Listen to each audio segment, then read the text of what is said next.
A few minutes ago, Microsoft just finished up its live streaming announcing a bunch of new Surface devices. So now we're here at the Microsoft Store in New York City to take a look at the new Surface Laptop 5.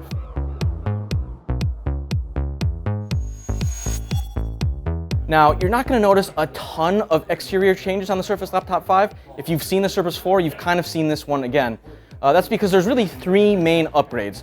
There's a new line of Intel 12th Gen CPUs, there's a new Thunderbolt 4 port, and there's a new sage green color.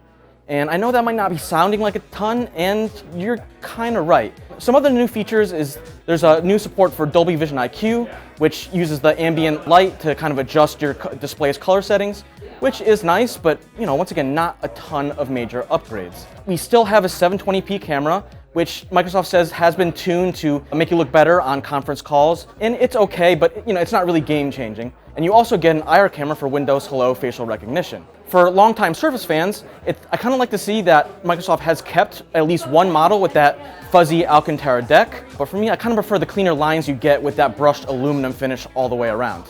That said, while I'm never going to complain about getting better performance and new CPUs, I just kind of wish Microsoft did a little bit more. We still only get two USB ports. There's that Thunderbolt 4 port and one USB 3.1 Type A port and a headphone jack, but there's no SD card reader like you get on an XPS 15 or a big MacBook. And that just really kind of sucks because if I want to switch out a card for my camera and get some photo editing, I gotta grab a dongle, which is not ideal. I also kind of wish Microsoft added a discrete GPU to the 15-inch model.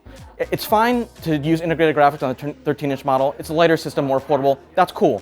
But I've been using the Surface Laptop Studio for a while, and I would really like to get a little bit more graphics horsepower. But I'm not a great artist, so I don't get the full value of that pull-forward display and the included Surface Pen that you get with the Surface Studio laptop. But that said, from what I've used, the Surface Laptop is a totally fine machine. I still think it looks great, and if it's anything like the Surface Laptop 4, we're probably in for a little bit more of the same with some better performance. One final other new addition is that Microsoft has included individualized wallpapers for Windows 11 that's based on the color system.